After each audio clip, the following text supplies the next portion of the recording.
Thank you, guys. I hope you guys have taken down the notes. So, in preparation for this masterclass that we're doing today, John Savage, sitting up there on the stairs, and Hualepa gave us like a little program of topics that they wanted us to cover. So, although Benza had his own presentation drawn up, I just went according to all the topics that we need to cover just to ensure that we get that. The most informative part, surely, for you guys will be the question and answer session at the end. So do take notes. I've limited to 3 points on each slide. I don't want to bombard you with too much information. Another roll call, because we've got a lot more people that have come into the room. How many artists are in this room? Okay. How many artist managers are in this room? Okay. And how many DIY artists, self-managed artists are in this room?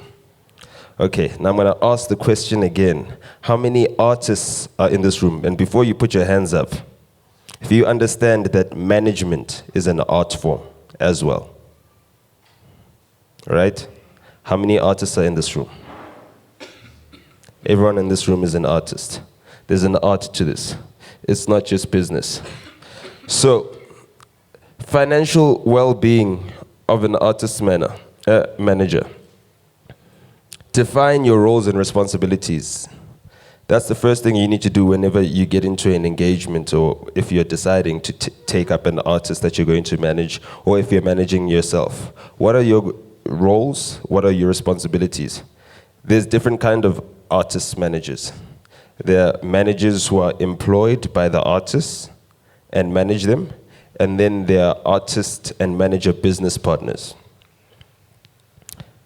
So an artist and manager business partnership is when the manager is also investing in the craft of the artist as well, and not being paid per se. So whatever money that you guys make as an artist and manager partnership, you guys basically share the profits and the proceeds with those. So you need to know which role you're playing. Are you going to be a salaried employee working for an artist and just a manager, you know? Or are you going to be a business partner? So are we all investing everything that we have into creating a career that's going to benefit us both in the long run? Define your level of involvement. So how much are you investing? How much time are you investing? How much money are you investing in this? So that you can also understand what sort of returns you need to expect from this. That's also very important. Know your risk personality. This is very important in any relationship, even like when you're dating and stuff like that. You know what I mean? You need to know your risk personality. Are you the type of person that likes taking risks, bold ones? Or, you know, are you the type of person that's more conservative in your approach? If you know you've got a high risk appetite as well, you need to know how to temper yourself. You need to make sure you don't get yourself into trouble by being overzealous or over-investing in things that might be frivolous in the end. You know, some things might seem like a good investment in the beginning, but over the long run, it seems like, you know, something that should have been thought about on the periphery or an afterthought. And you don't want to find yourself over-investing in things that are not your priorities. So knowing your risk personality will help you discern, you know, and also remove the emotion from your decisions. You need to be very logical.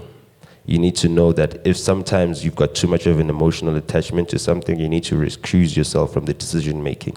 The most important thing is decision making. It's the most expensive thing. It's the costliest thing. Decision making, right? The time it takes you to make a decision is time you're losing when it comes to making money. And if you are an indecisive person, you will lose out on opportunities. So you need to learn to decide, and you need to be logical about it. If your emotions cloud your judgment too much, it'll take you too long to decide. There's too many other subjective factors that influence your decision making.